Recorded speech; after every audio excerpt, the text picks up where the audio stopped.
Muito bem, estamos aqui de volta para mais uma aula do curso da ETAD, Escola de Educação Teológica das Assembleias de Deus.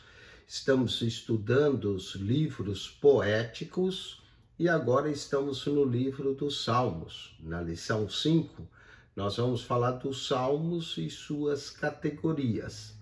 O livro dos Salmos é riquíssimo quanto ao seu conteúdo teológico. Nos poemas e cânticos dos salmistas encontramos várias características descritivas da pessoa e da natureza de Deus.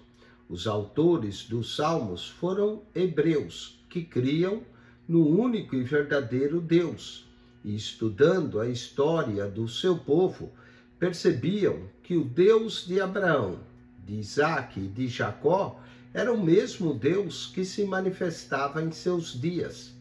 O poder do Altíssimo é revelado nos Salmos, através das batalhas e vitórias entre o povo de Deus e os seus inimigos. De igual modo, a bondade divina se manifesta nas inúmeras bênçãos concedidas ao homem. O amor de Deus se evidencia no seu desejo de ter comunhão com aqueles que o buscam. O esplendor, a santidade, a majestade e outros aspectos da sua pessoa são manifestos a seus eleitos, resultando em alegria e felicidade. Os salmistas, porém, não apresentaram somente esse lado contente e feliz da vida, mas também escreveram sobre sofrimentos, perseguições e pecados dos judeus. A sua teologia incluía paciência, misericórdia, perdão e justiça do Todo-Poderoso. Os salmistas descreveram abertamente suas frustrações e perplexidade, suas súplicas e falhas, contudo, sempre concluíram glorificando o nome do Senhor, que eternamente ouvia seus lamentos e os socorria.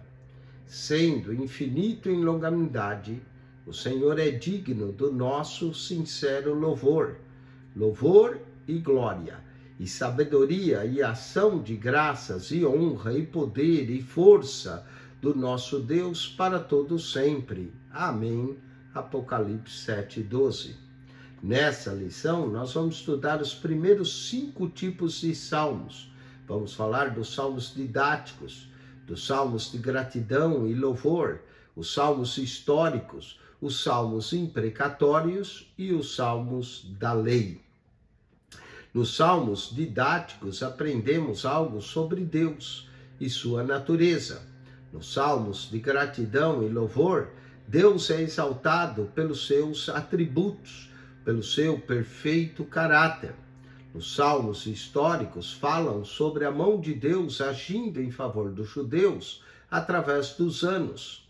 Os poemas imprecatórios revelam Deus pronto a julgar os inimigos do seu povo. Os cânticos sobre a lei mostram quão doce e benéfica é a palavra de Deus. Então, no texto 1, estudaremos salmos didáticos, texto 2, salmos de gratidão, texto 3, salmos de louvor, texto 4, salmos históricos, texto 5, salmos imprecatórios e, finalmente, no texto 6, salmos da lei. Comecemos com os salmos didáticos.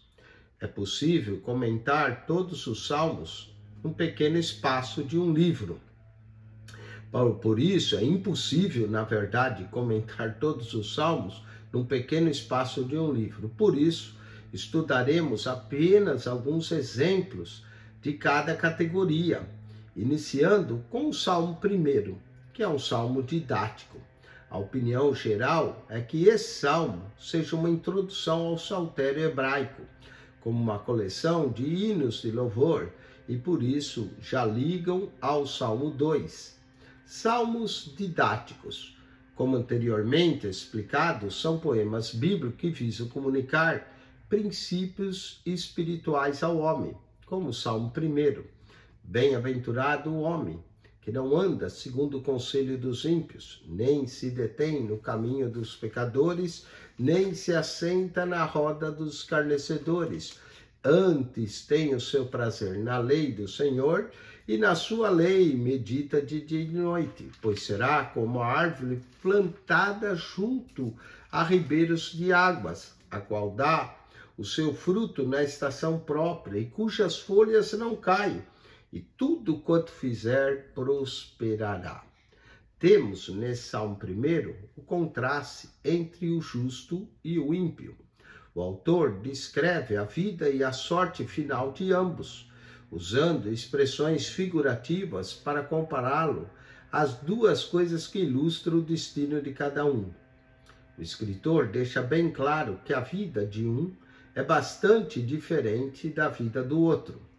As palavras que iniciam esse salmo é um vocábulo-chave do saltério hebraico, onde não aparece a palavra bem-aventurado, mas bem-aventuranças. A tradução mais precisa seria, as bem-aventuranças do homem. O significado disso é que Deus não conhece somente uma bênção ou bem-aventurança, mas muitas e várias bênçãos. Observe o proceder do ímpio nesse salmo, que o justo não segue. O homem que teme a Deus não anda conforme os pecadores, nem se assenta na roda dos escarnecedores, não se assenta com eles a fim de planejar proezas iníquas ou afazeres maléficos. Tal pessoa ama a lei do Senhor e na sua lei medita de dia e de noite. O justo aqui no Salmo 1 é comparado a uma árvore viçosa à beira de um rio de águas cristalinas e puras, que produz frutos dos mais excelente qualidade. É um sucesso para a honra e a glória do seu Criador. O ímpio é diferente. Ele é como o feno, uma forragem ressequida que o vento leva sem dificuldade. O ímpio, por não ter vida, é como uma árvore sem raiz e sem fruto. Ele não habitará na congregação dos justos. No dia do juízo, nada terá para oferecer ou entregar ao seu Criador. O Salmo ainda termina falando que o futuro do justo e do ímpio estão patentes perante o Senhor. Vamos a outro salmo didático, o Salmo 15. O Salmo 15 começa com uma pergunta. Senhor, quem habitará? Vamos ler aqui, Senhor, quem habitará no teu tabernáculo? Quem morará no teu santo monte? E vem a resposta: aquele que anda em sinceridade e pratica a justiça e fala verazmente segundo o seu coração. Esse é outro cântico de instrução, Salmo 15. Ele é também de autoria de Davi, e o seu tema é o habitante do tabernáculo do Senhor. Possivelmente esses versos foram escritos quando a arca do concerto foi transportada para Jerusalém, conforme 2 Samuel, capítulo 6, verso 12 a 19. Porém, há também quem pense que Davi o escreveu quando exilado, pensando como seria agradável ir à casa do Altíssimo e adorá-lo. O poema descreve o tipo de pessoa que habitará no tabernáculo do Senhor: pessoa íntegra, pessoa justa e pessoa veraz. Não falará nem fará mal algum contra o seu próximo. Não deixa que a avareza e a ambição domine os seus negócios. Ela é reta, honesta e tratará os humildes e inocentes com misericórdia. Esse homem falará a verdade de coração. Verso 2, será honesto no seu íntimo, e não somente da boca para fora. A sua língua não será instrumento de maldição e queda para os outros. Assim é a língua do servo do Senhor. Os seus olhos rejeitam o mal, as trevas e a perversidade, e despreza o que é desagradável e prejudicial à vida espiritual. O cidadão que age dessa maneira e possui essas características, certamente não terá o seu alicerce destruído e será um eterno hóspede no lar de Deus, no seu santo monte. O que assim procede jamais será abalado. Vimos 2 salmos didáticos, o Salmo 1 e o Salmo 15. Vamos agora aos exercícios. Marque se para certo e para errado. 5.1. A opinião geral é que o Salmo 1 seja uma introdução ao saltério hebraico como uma coleção de hinos de louvor. Certo. 5.2. Os salmos que visam comunicar princípios espirituais ao povo são chamados salmos históricos. Errado. São chamados salmos didáticos. 5.3. As palavras que iniciam o Salmo 1 são vocábulo-chave do saltério hebraico, onde não aparece bem-aventurado, mas bem-aventuranças. Certo? 5.4. A tradução mais precisa para o início do Salmo 1 seria: ó, as bem-aventuranças do homem. Certo? 5.5. O justo do Salmo 1 é comparado a uma árvore viçosa à beira de um rio de águas cristalinas e puras. Certo? 5.6. O Salmo 15 também é um salmo de instrução e seu autor, Davi, teve como tema o habitante do tabernáculo do Senhor. Certo? Vamos ao texto 2 agora, Salmos de gratidão. Os salmos de gratidão, como temos observado, enfatizam o agradecimento do homem a Deus. O aluno verá isso nesses cânticos, observando palavras próprias, como, por exemplo, graças, e também pelo testemunho pessoal dos salmistas. Salmo 30. Senhor meu Deus, clamei a ti, e tu me saraste, Senhor. Fizeste subir a minha alma da sepultura, conservaste minha vida, para que não descesse ao abismo. Porque a sua ira dura só um momento, no seu favor está a vida. O choro pode durar uma noite, mas a alegria vem pela manhã. Certo comentador denominou esse cântico de Salmo de cura. O poema fala da gratidão de Davi a Deus por haver curado de uma enfermidade grave, verso 2 e 3. O salmo é designado como o cântico da dedicação da casa. Declaração um tanto obscura. Uns alegam que se trata da dedicação à casa do Senhor, o tabernáculo. Possivelmente, o escritor, em atitude de gratidão, dedicou esse poema a Deus na consagração do seu templo. Ele se sentiu tão feliz e contente por ter sido curado e ter a vida prolongada, que decidiu escrever esse canto como um louvor ao seu Senhor e restaurador. O salmista se refere à ira e ao favor de Deus, no verso 5, contrastando a ira, que é momentânea, do Senhor, e a sua infinita longanimidade. É uma referência que demonstra como o Criador é paciente com as suas criaturas. É verdade que o Senhor se ira contra o pecado, mas é também verdade que a sua misericórdia vigora de geração em geração. A segunda parte do verso 5 é bastante conhecida. É uma declaração de fé, uma demonstração de esperança. O escritor declara que seu pranto e sua dor não permanecerão por muito tempo, mas que o Senhor virá com o alívio. A noite traz consigo desespero e choro, mas o alvorecer traz sobre suas asas descanso, paz e alegria. O sol dissipa as trevas, o vale da prova termina na montanha da vitória.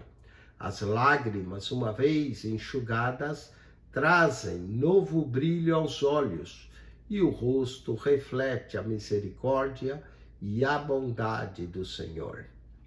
No verso 6, encontramos um resquício de soberba. O autor pensou que a sua prosperidade fosse proteção suficiente contra o mal, as perseguições, tentações e angústias. Mas logo no verso 7 percebe que é o Senhor que o tem abençoado com tal prosperidade. Quando a face de Deus cessa de resplandecer sobre ele, o escritor começa a sofrer as consequências de seu orgulho. Felizmente, Davi reconhece a falha do seu coração e pede que o Todo-Poderoso socorra. Ele se dirige ao Altíssimo. A graça do alto manifesta a sua alma. Assim, a situação é controlada. Ao invés de orgulho de si mesmo, agora em seu espírito ele canta louvores a Deus. Ao invés de trevas e choro, há um novo alvorecer. Por tudo isso e muito mais, o salmista rende ações de graça ao Senhor. Vamos a outro salmo de gratidão, salmo de número 75. Salmo 75, versículo 1 e 2, lemos: Graças te rendemos, ó Deus, graças te rendemos, e invocamos o teu nome, e declaramos as tuas maravilhas, pois dissestes, hei de aproveitar o tempo determinado, hei de julgar retamente. Salmo 75, verso 1 e 2, na Almeida Revista Atualizada. Nesse poema, Asaf agradece a Deus por ele ser justo juiz. A ênfase principal desse cântico é que o Senhor julga com retidão. Ele não falha e não erra nas suas decisões.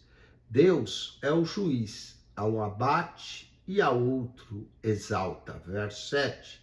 A maior parte desse salmo é um aviso aos soberbos e ímpios, do verso 3 ao 7, advertidos a não serem arrogantes, a não falarem com insolência contra a rocha, verso 4 e 5. Caso contrário, terão de beber do cálice que está na mão do Senhor. E aqui trata-se de um cálice da retribuição divina. Os soberbos e os ímpios procuram ajuda em muitos lugares, de acordo com o verso de número 6. Mas, menos no lugar certo, buscam respostas inexistentes às suas situações, e o modo como tentam conseguir auxílio nunca os leva a bons resultados. O salmista avisa: dessa forma nunca encontrarão socorro, pois esse não vem do leste, nem do oeste ou do deserto, mas vem de cima. O orgulho do homem não o deixa buscar aquele que lhe oferece salvação.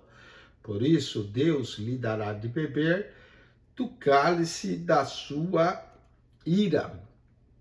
Na conclusão do Salmo 75, no verso 10, vemos o final preparado para esses dois tipos de pessoas. O ímpio será reduzido ao pó, enquanto o justo será engrandecido e honrado. E quebrantarei todas as forças dos ímpios, mas a força dos justos serão exaltadas. Vamos aos exercícios desse texto 2. Assinale com X a alternativa correta. Os salmos de gratidão enfatizam o agradecimento do homem a Deus. Letra A. De acordo com o texto estudado, o Salmo 30 é designado o cântico de dedicação da casa. Letra B. Cântico de dedicação da casa. O verso 5 do Salmo 30 é conhecido como uma demonstração de, letra C, esperança. O Salmo 75, 5:10, o Salmo 75, poema de autoria de Asaf, revela a gratidão por ser Deus, letra A, o juiz que julga retamente. Vamos ao texto 3, Salmos de louvor. Ainda que todo o livro dos Salmos seja uma coleção de louvores, há cânticos que salientam temas específicos. Para os hebreus, suas festas e tradições históricas eram de grande valor, e o tabernáculo, o templo, era o ponto central de suas adorações. Temos de lembrar que os judeus eram um povo muito religioso. Canções e danças oferecidas ao Senhor faziam parte de suas celebrações. Os salmos que apreciaremos nesse texto reflete a voluntariedade do povo judeu em salmodiar ao Deus, Criador de todas as coisas, Criador dos céus, Criador da terra.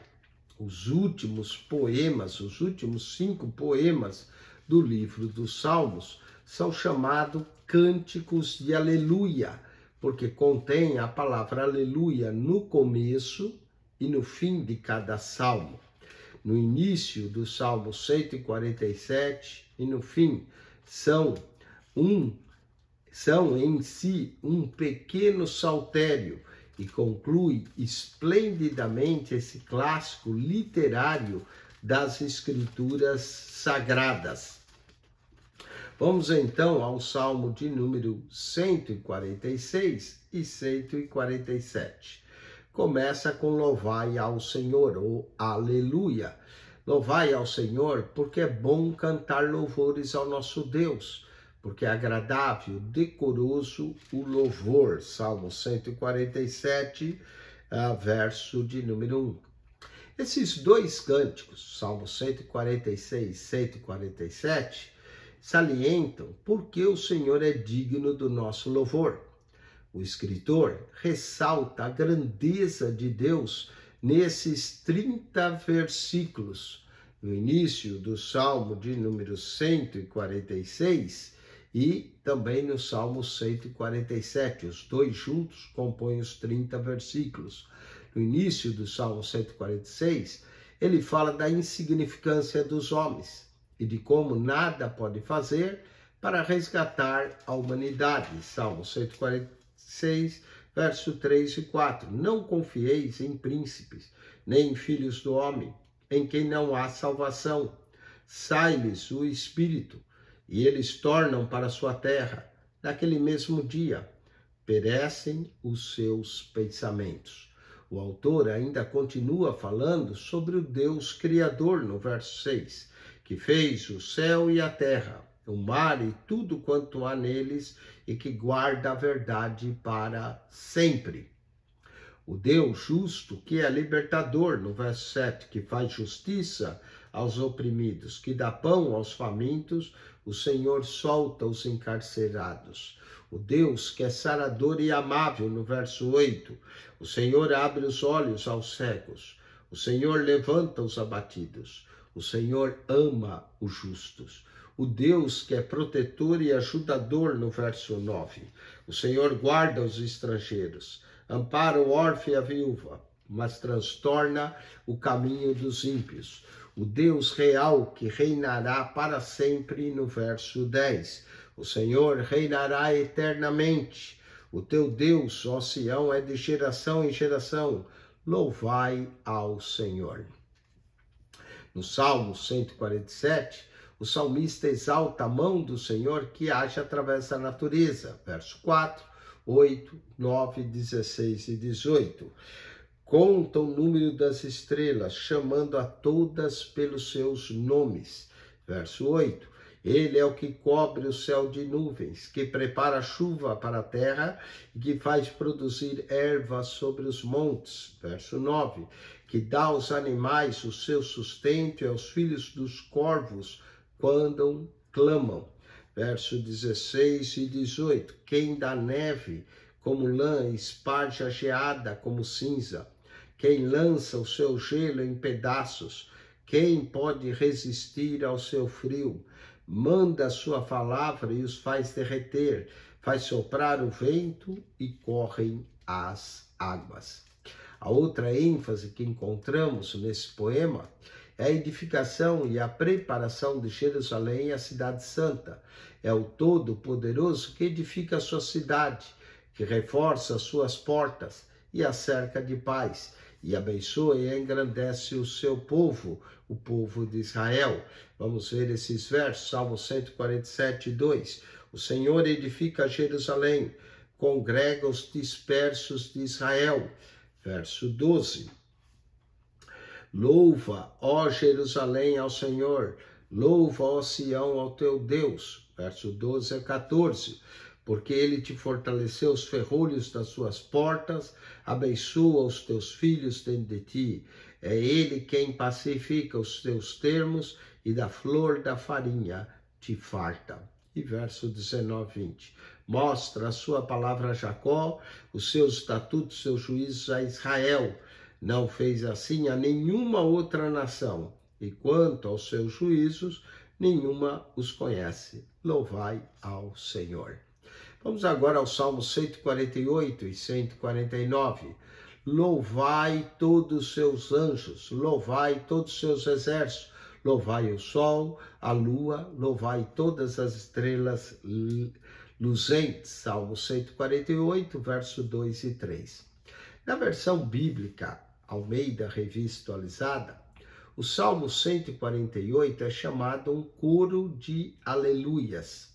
A palavra aleluia significa louvai-vos ao Senhor. Nessas passagens, o autor indica que deve louvar ao Senhor.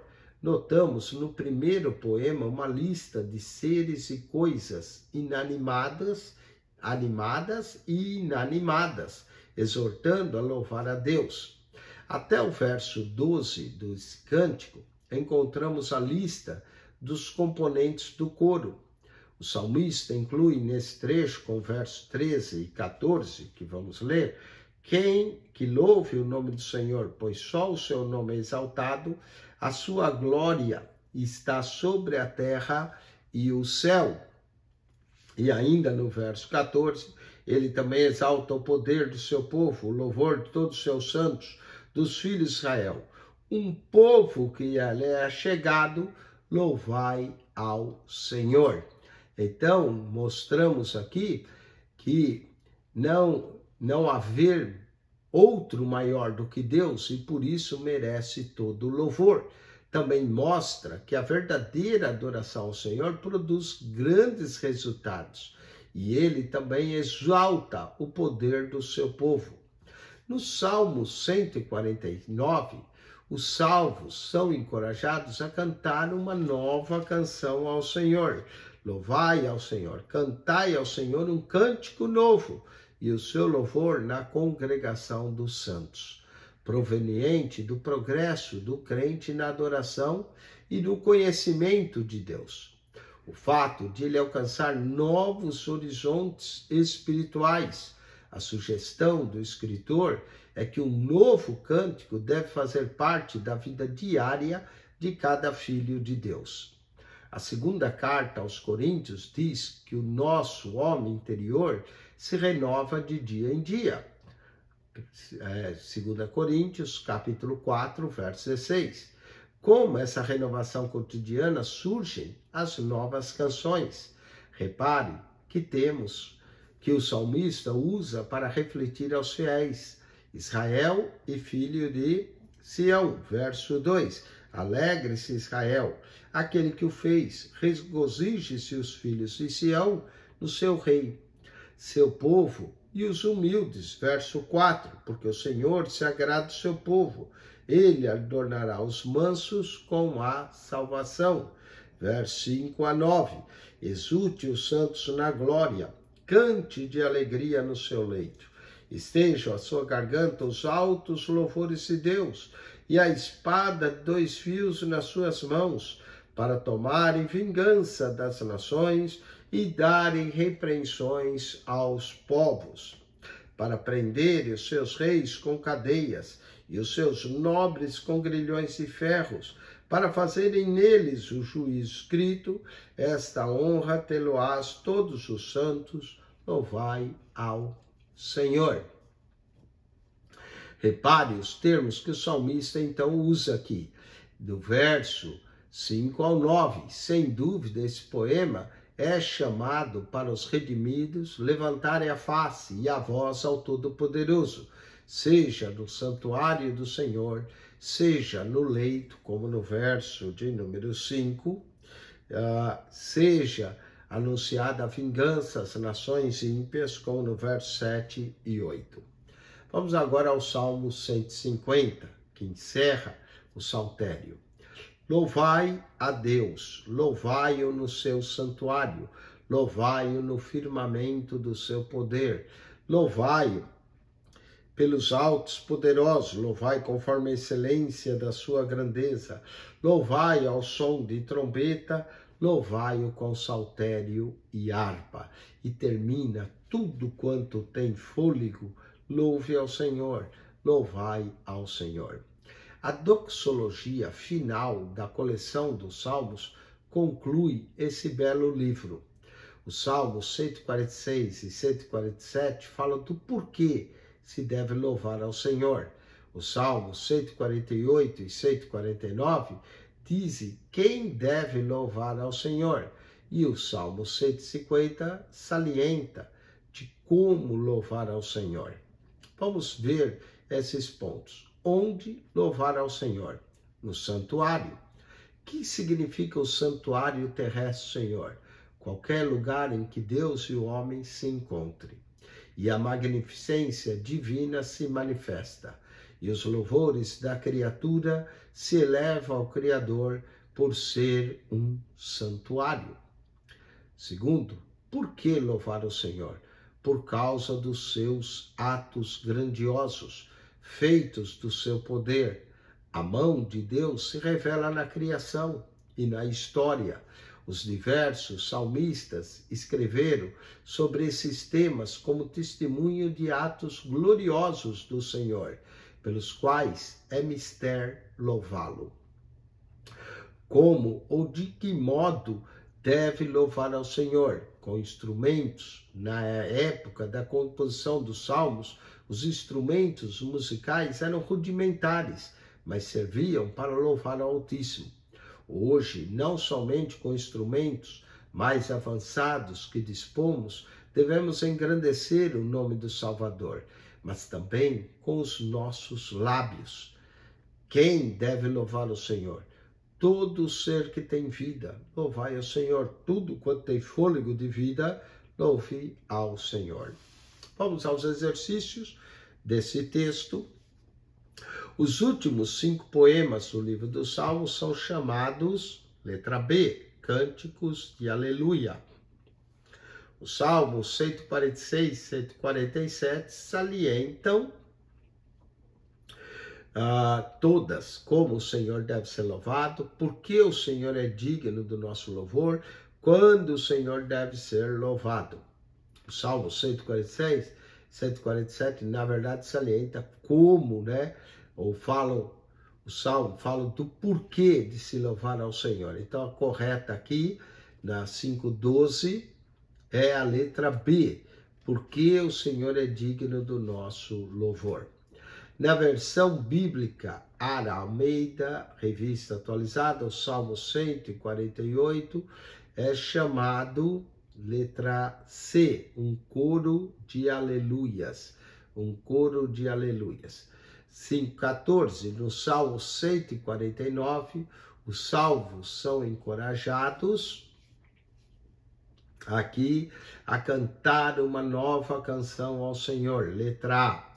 O Salmo 150 conclama os salvos a louvarem ao Senhor no santuário terrestre, Aqui louvar ao Senhor seria no santuário de Jerusalém, no caso, santuário terrestre de Jerusalém, letra D. Vamos ao texto 4, Salmos históricos. Os salmos históricos relatam acontecimentos e incidentes relativos à história dos judeus. Os assuntos mais comuns desse salmo são o êxodo, a peregrinação, as guerras e o cativeiro. Vamos a um desses salmos. Salmo 78, verso 3 e 4. Lemos assim: os quais temos ouvido e sabido, e nossos pais nos têm contado. Não os encobriremos aos seus filhos, mostrando à geração futura os louvores do Senhor, assim como a sua força e as maravilhas que fez. Esse salmo, escrito por Asaf, é um dos mais longos e recorda a providência do Senhor na libertação do seu povo da escravidão do Egito. A sua mensagem, conforme escreve o autor nos primeiros versos, é algo que deve ser transmitido aos filhos nas gerações vindouras, verso 3 a 5, os quais temos ouvido e nossos pais nos têm contado, verso 5, porque ele estabeleceu um testemunho em Jacó e pôs uma lei em Israel, e ordenou aos nossos pais que a fizesse conhecer a seus filhos. Está aí os pais falando aos filhos. Muito do que encontramos nesse cântico é baseado no livro do Êxodo, que retrata a saída do povo de Deus das prisões de Faraó. Asaf aqui nos dá um resumo histórico da peregrinação dos judeus. Começa com Jacó e continua até Davi, o servo escolhido do Senhor. Outros nomes conhecidos por Asaf são Efraim, Judá, José, Cão, e entre os nomes geográficos o do campo de Zoan, no Egito, Siló e Sião. Esse salmo fala da misericórdia e da tolerância de Deus, como também da rebeldia e da murmuração dos judeus. As palavras mais tristes desse poema, talvez de todo o livro, encontram-se nos versos 60 e 61, aonde lemos assim: pelo que desamparou o tabernáculo em Siló, a tenda que estabelecera com a sua morada entre os homens, e deu a sua força ao cativeiro e a sua glória à mão do inimigo. Os versos também 62 e 64, entregou o seu povo à espada, encolarizou-se contra a sua geração, aos seus jovens consumiu-os ao fogo, e as suas donzelas não tiveram festa nupcial.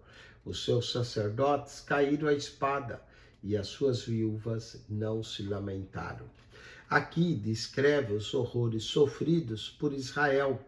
Ao estudar esse salmo, observamos que essa não é a primeira vez que Deus se irrita com seu povo. Essa indignação ocorreu depois de estarem na terra prometida, depois seu povo ter palmilhado por 40 anos o deserto. No verso 59, temos a palavra sobremodo, indicando como era grande a ira do Altíssimo. Israel estava cercado de inimigos. As guerras sangrentas haviam se tornado parte do seu dia a dia. A rebelião estava destruindo a nação. Muitos eram os que sofriam, e outro tanto os que morriam. As tragédias e misérias se multiplicavam contra eles. Porém, Deus, que apesar de tudo ama o seu povo, interferiu outra vez. Escolheu a tribo de Judá e o monte Sião, rejeitando José e Efraim, e começou novamente a desenvolver a sua nação eleita. Davi foi um dos personagens mais ilustres desse período de renascimento e se tornou a grande figura a serviço do Todo-Poderoso. Vemos isso do verso 67 ao 72. Outro aspecto dominante dessa narrativa é que o povo contemporâneo aos salmistas é convocado a engrandecer ao Senhor por haver sido tão paciente com seus ancestrais. Se não fosse a longanimidade de Deus, cedo teriam sido destruídos. Asaf, então, admoesta os filhos de Israel a louvarem o nome de Jeová, porque grande é a sua misericórdia, que não fizesse com seus pais, mas aprendesse a ser agradecido pelos benefícios do Senhor. Asaf os faz lembrar das misericórdias de Deus, das pragas contra o Egito, da libertação da escravidão, dos milagres durante a peregrinação, dos 40 anos no deserto, da terra prometida e principalmente da paciência e da provisão divinas durante o mais sofrido anos de sua história. Vamos falar de outro salmo histórico, que é o Salmo 137, que lembra o cativeiro na Babilônia. Olha o Salmo 137. Junto aos rios da Babilônia nos assentamos e choramos, lembrando-nos de Sião. Nos salgueiros, em que no meio dela penduramos as nossas harpas. Ainda que haja uma parte imprecatória no fim desse cântico, continua a ser um lamento histórico sobre o povo cativo na Babilônia. Os hinos que os judeus cantavam em Jerusalém eram tão especiais que entoá-los agora numa terra estranha constituía-se um sacrilégio. Preferiam mãos deformadas e línguas mudas a salmodiar o Senhor diante de pagões. É algo que cada crente deve aprender. Jamais usar os talentos que Deus lhe concede para entretenimento do mundo. Deve usar seus dons para a edificação da família de Deus e para glorificar o nome do seu mestre. Quanto aos babilônios, lhes pediam que entoasse os cânticos de Sião.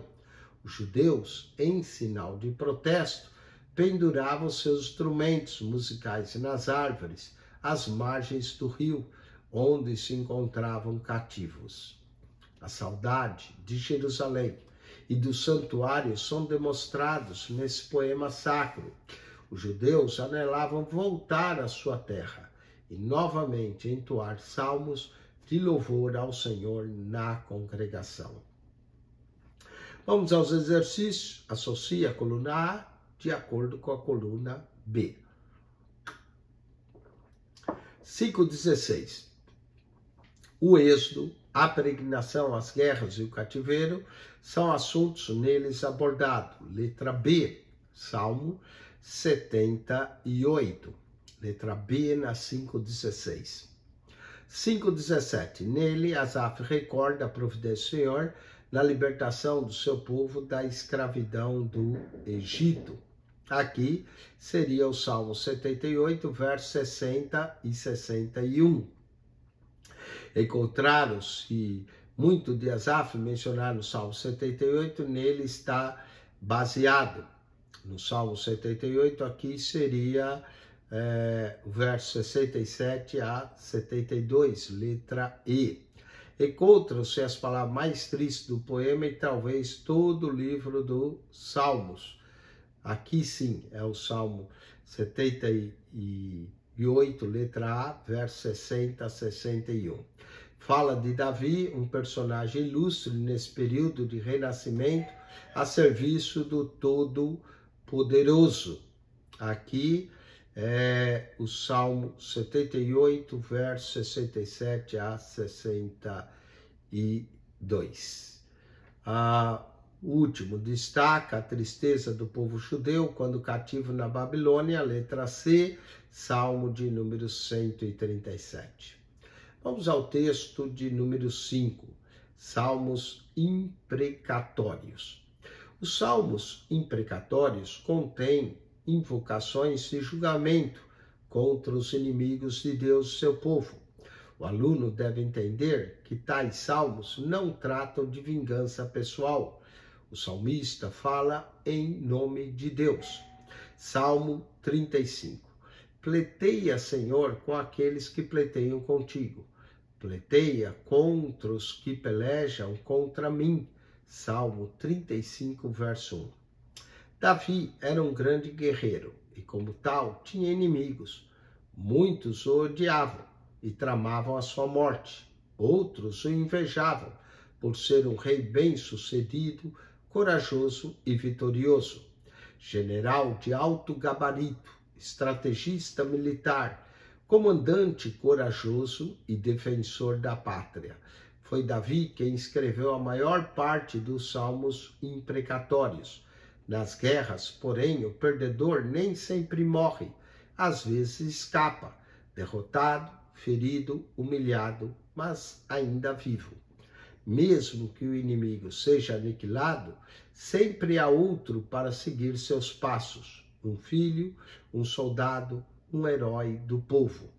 Eventualmente, o vencedor tem de lutar outra vez contra aqueles a quem dantes derrotou, lutas às vezes mais difíceis. Sabendo disso, Davi clamava ao Senhor para pelejar ao seu lado contra os adversários. Como os inimigos de Davi eram também os inimigos do Todo-Poderoso. O salmista roga a maldição divina sobre eles. Quando alguém trama contra os servos do Senhor, está invadindo a propriedade do Altíssimo. Davi tinha batalhado em nome do Senhor para proteger o povo de Deus. Agora, quando os ímpios se levantam contra ele, o salmista invoca o auxílio divino. Vamos à divisão desse poema, que é tríplice. Vejamos do Salmo 35, do verso 1 ao 10. Na primeira parte, o desejo do autor é que Deus confunda e envergonha aqueles que buscam a sua vida. Versículo de número 4. Vamos ler o Salmo 35, verso 4. Aqui, sejam confundidos e envergonhados que buscam a minha vida. Volte atrás e envergonhe-se contra mim aqueles que intentam o mal. Que sejam como a palha à mercê do vento, no verso 5. Sejam como pragana perante o vento. O anjo do Senhor os faça fugir. E que seus caminhos sejam perigosos escorregadios, verso 6. Seja o seu caminho tenebroso, escorregadio, e o anjo do Senhor os persiga. Que os inimigos, ao tentarem avançar contra as tropas do Senhor, os judeus, liderados por Davi, sejam totalmente frustrados nas suas tentativas. No verso 7, a expressão sem causa indica que o escritor não compreende por que certas pessoas estão tentando destruí-lo e considera injusta a reação dos seus adversários. Do verso 11 ao 18, na segunda divisão do poema do Salmo 35, o escritor fala dos vis hipócritas em festins, verso 16. Ele diz: como hipócritas zombadores nas festas, tangiam os dentes contra mim. São aqueles que se alegram com o fracasso dos outros, que acham prazer no tropeço dos justos. Suas vidas estéreis em nada contribuem para o bem comum. Em geral, são violentos e dispostos a derramar sua ira sobre os justos. O escritor, no verso 17, mostra-se um pouco impaciente e pergunta: até quando, Senhor? A tensão está aumentando e ele anela vingança sem demora sobre os inimigos. Senhor, até quando verás isso? Resgata a minha alma das suas assolações e a minha predileta dos leões. Do verso 19 a 28, nessa última divisão do poema, o autor diz que o Senhor tem visto os seus inimigos. Verso 22, tu, Senhor, ouviste, não te cales. Senhor, não te alongues de mim. Por isso, pede que tome a si a causa, a fim de defendê-lo, e não deixar que os ímpios se regozijem com o seu malogro. Verso 23 a 25. Desperta e acorda para o meu julgamento, para a minha causa, Deus meu e Senhor meu. Julga-me segundo a tua justiça, Senhor, Deus meu, e não deixes que se alegrem de mim. Segundo o salmista, tais pessoas só merecem vergonha e desonra. Verso 26. Note que cada divisão termina com uma declaração de louvor. Verso 9. E a minha alma se alegrará no Senhor, alegrar-se-á na sua salvação. Verso 10. Todos meus ossos dirão: Senhor, quem é como tu, pois livras o pobre daquele que é mais forte do que ele. Sim, o pobre e o necessitado daquele que os rouba. Verso 18. Louvar-te-ei na grande congregação. Entre muitíssimo povo te celebrarei. E verso 28. E assim a minha língua falará da tua justiça e do teu louvor todo o dia. Vamos a outro salmo imprecatório, salmo de número 55. No salmo 55, verso 2 e 3, diz: atende-me e ouve-me, lamento e rujo, por causa do clamor do inimigo e da opressão do ímpio, pois lançam sobre mim iniquidade e com furor me aborrece. Vamos dividir esse cântico em duas sessões. Primeira sessão, do verso 1 ao 8, e segunda sessão, do verso 9 ao 23. Falemos da primeira sessão, Salmo 55, verso 1 ao 8. Davi começa falando que sente perplexo e perturbado, verso 2. Atende-me, ouve, lamento e rujo. Admite o seu medo, verso 4 e 5. O meu coração está dorido dentro de mim, e terrores de morte sobre mim caíram. Temor e tremor me sobrevêm, e o horror me cobriu. O salmista era, sem dúvida, um grande homem, um líder poderoso, mas, como todos nós, enfrentava temores e comoções. Em certas ocasiões, seu coração tremia dentro do peito, sentia aproximar-se a mão gelada da morte. O suor resultante do pavor ocupava suas vestes e ele bradava ao Senhor: atende-me e ouve-me. Verso 2. O desejo predominante durante esses ataques era o de voar para bem longe em busca de abrigo e repouso. Versos 6 e 7. Pelo que disse: quem me dera asas como de pomba, voaria e estaria em descanso. Eis que fugiria para longe e pernoitaria no deserto. Há ocasião em nossas vidas em que nos sentimos cercados pelo inimigo e pelas afrontas do mundo. Queremos fugir, escapar, voar para um lugar seguro e tranquilo, fora do alcance do mal. Nessas ocasiões, clamamos do fundo das nossas almas: Senhor, acode-me. Eu estou com medo, estou confuso, perdi o rumo desta escuridão. Os malfeitores têm se juntado contra mim e estou perdendo o equilíbrio. Estou prestes a cair na cova dos ímpios. Vamos à segunda sessão, do verso 9 ao 23. Fala sobre os traidores antigos, companheiros do salmista, cujas mãos agora se estendiam contra ele. Verso 13, 14 e 20. O salmista pede ao Senhor que destrua essas pessoas. Verso 9. São homens sanguinários e fraudulentos, pelo que serão lançados em cova profunda. Verso 19 e 23. A ira do Todo-Poderoso cairá sobre aqueles que traem os seus companheiros, suas igrejas, a sua fé e o seu mestre. Notemos no verso 17 que o salmista dirige as suas mágoas a Deus. Não devemos queixar-nos de Deus, mas levar-lhes nossas queixas, contando o que está perturbando a nossa alma. Deus é o nosso grande conselheiro, capaz de aliviar plenamente o nosso coração. Deus cuidará de tudo que se relaciona com os seus e jamais permitirá que o justo seja abalado. Verso de número 22. Lança o teu cuidado sobre o Senhor e ele te susterá. Nunca permitirá que o justo seja abalado. Vamos aos exercícios dessa sessão. Assinale com X a alternativa correta. Foi general, estrategista militar, comandante, defensor da pátria, escreveu a maior parte dos salmos imprecatórios. Trata-se de, letra C, Davi. 5:23.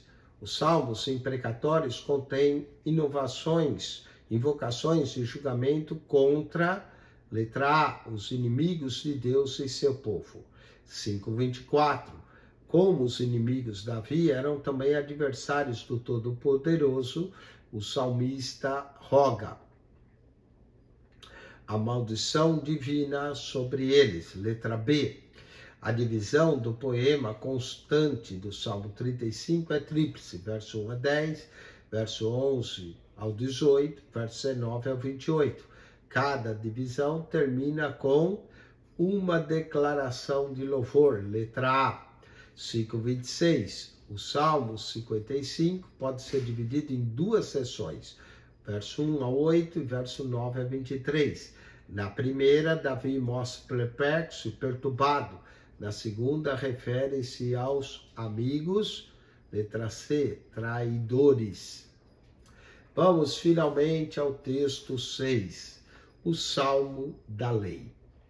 Os salmos da lei geralmente não tratam de assuntos doutrinários, mas, é claro, a grandeza e a bondade da palavra de Deus e nos encoraja a aproveitá-lo ao máximo.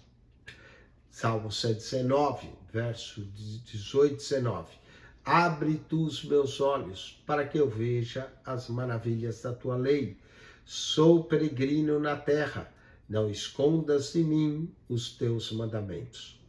Nesse texto estudaremos somente o Salmo 119. Ele é o capítulo mais extenso da Bíblia, contendo 176 versículos. O poema foi dividido em 22 partes de 8 versos cada e foi escrito em forma de acróstico. Na poesia hebraica, o cântico em acróstico é aquele que em cada divisão é representada por uma letra do alfabeto hebraico em ordem alfabética. Nos cânticos acrósticos, cada estrofe começa com a letra titular da sua seção. Por exemplo, os primeiros 8 versos começam originalmente com a letra Aleph, a segunda divisão com a letra Bet, a terceira com Gimel. Podemos verificar isso na versão bíblica Almeida Revista Corrigida. É lógico que a tradução do hebraico para outras línguas, o efeito do acróstico se perde, e as letras iniciais de cada verso não são as mesmas para cada divisão do salmo. O propósito de escrever um salmo assim era facilitar a memorização. Outros exemplos de acróstico são os Salmos 9, o Salmo 25, o Salmo 34. Na verdade, são poucos os salmos sobre a lei. Alguns exemplos que salientam os decretos de Deus são o Salmo 19, verso 7 a 10, o Salmo 138, verso 2. O principal deles, no entanto, é o Salmo 119, que, sendo tão extenso e amado, é digno de nossa consideração. A versão bíblica Almeida Revista Atualizada, a palavra lei é um dos sinônimos como mandamento, decreto e palavra, e ocorre em todos os versos desse belo salmo, à exceção de 5, verso 84, verso 90, verso 121, 122, 132. Só esses que não têm a palavra, o decreto ou lei.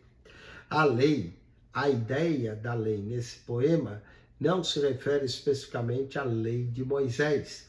O escritor está falando sobre a palavra, os preceitos do Senhor de um modo geral.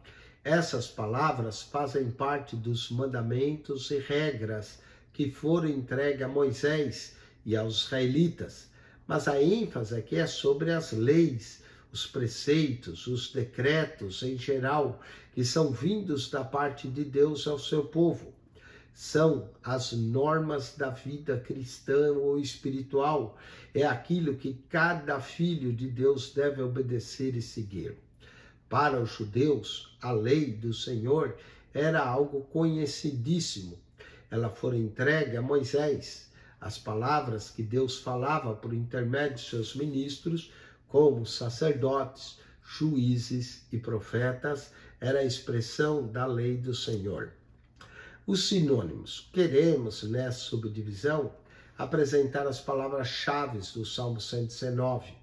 além do vocábulo, a lei, que ocorre 24 vezes. Usaremos a versão ARA, ou Almeida Revista Atualizada, como referência. Os números que aparecem entre parênteses indicam o número de vezes que a palavra-chave em consideração é encontrada nesse salmo. Nós vamos mencionar 7. Testemunhos, 21 vezes. A palavra Deus, como testemunho do seu caráter, é a confirmação de sua vontade. Segundo, juízos, 22 vezes. Pronunciamentos judiciais contra determinado modus e conduta do homem. Terceiro, decretos ou estatutos, em outras versões, verso de número 20 vezes, que são declarações de Deus como legislador. Quarto, palavras, 31 vezes. As palavras proferidas por Deus, faladas ou escritas. Quinto, preceitos, 24 vezes, que são instruções conferidas ao homem sobre como deve proceder. Sexto, mandamentos, 23 vezes, semelhante a preceito, porém mais abrangente e mais prático. Promessas temos 8 vezes, usando como variante de palavras em referente às expressões orais de Deus. Há ainda os termos caminhos como norma de conduta, prescrições, outro vocábulo para testemunhos, ocorre 2 vezes cada ao longo do Salmo 119. Todos esses termos são sinônimos literários da palavra lei, que o salmista emprega para expressar a múltipla importância da palavra Deus. Conclusão. O propósito do salmista nesse cântico é salientar a grandeza e os benefícios da lei do Senhor revelada ao homem, nesse caso, a nação judaica. Ele se revelou ao seu povo por intermédio de suas declarações e pronunciamentos de sumo valor para nós. São palavras do mais alto mérito e prestígio. Nelas estão as instruções, as promessas e a direção da parte de Deus ao homem.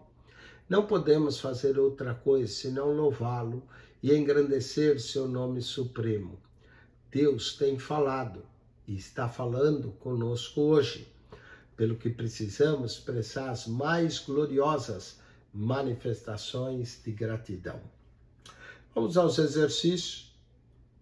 Associe a coluna A de acordo com a B. 5:27, o capítulo mais extenso da Bíblia é letra D, Salmo 119.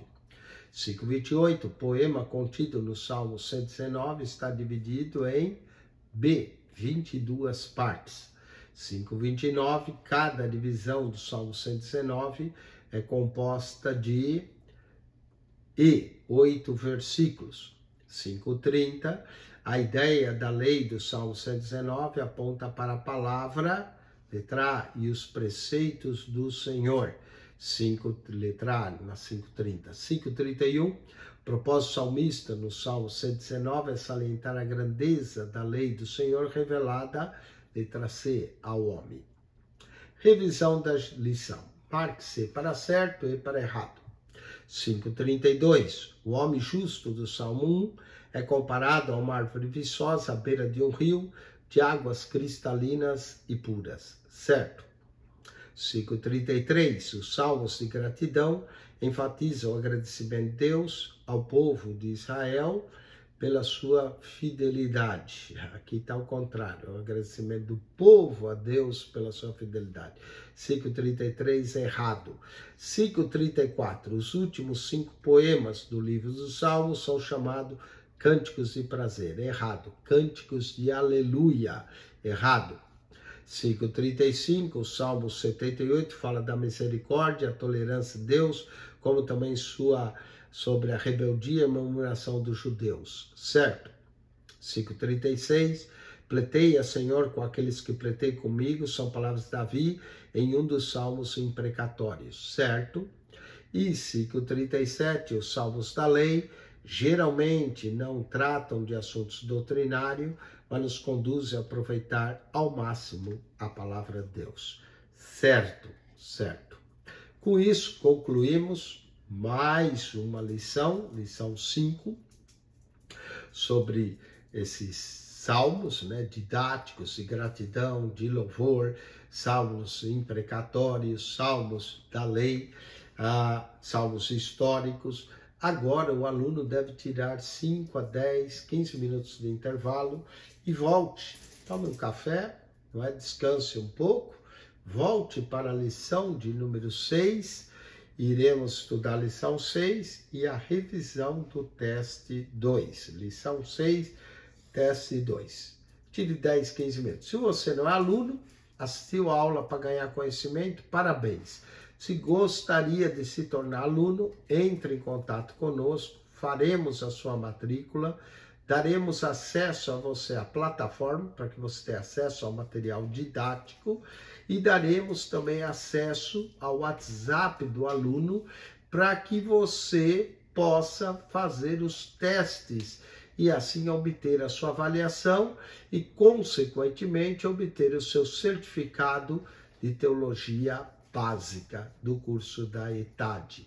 É um total de 16 matérias, sendo que essa, livros poéticos, é uma delas, e você vai estudar não só livros poéticos, você vai estudar o Pentateuco, vai estudar livros históricos, livros poéticos, profetas maiores, menores, os evangelhos, o livro de Atos, as epístolas paulinas, as epístolas gerais, e Daniel e o Apocalipse. Então, assim você tem uma visão geral de toda a Bíblia no curso básico de teologia da ETAD, Escola de Educação Teológica das Assembleias de Deus.